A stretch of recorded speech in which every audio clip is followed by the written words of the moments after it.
Bien-aimés, une fois de plus, bonjour. Le Seigneur nous a libérés. Le Seigneur nous a délivrés pour délivrer les autres. Le Seigneur nous a bénis pour bénir les autres. Il est hors de question que quelqu'un qui est délivré voit un autre et se mette à rire, se mette à se moquer de lui.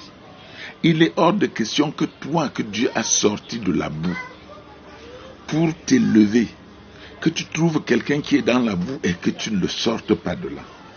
Dieu ne viendra pas faire ce travail à notre place. Or, lorsque nous sommes bénis, lorsque nous sommes transformés par la grâce de l'Éternel, ayons un sens de l'humilité et un sens de partage avec nos frères. D'ailleurs, je ne dis pas avec les pasteurs, parce que les pasteurs ont un très gros problème.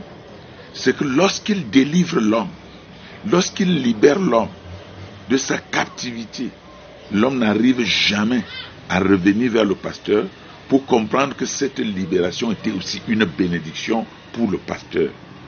Là, on n'en parle plus. Mais il y a des orphelins là dehors, il y a des indigents, mais vous utilisez tout ce que Dieu vous a donné uniquement pour votre famille. Si Dieu bénissait Abraham uniquement pour sa famille, il ne devait jamais donner toute cette bénédiction à Abraham. C'est pourquoi il a dit qu'Abraham, je fais de toi une source de bénédiction. Lorsqu'on est béni, lorsqu'on est élevé, on devient une bénédiction pour l'autre.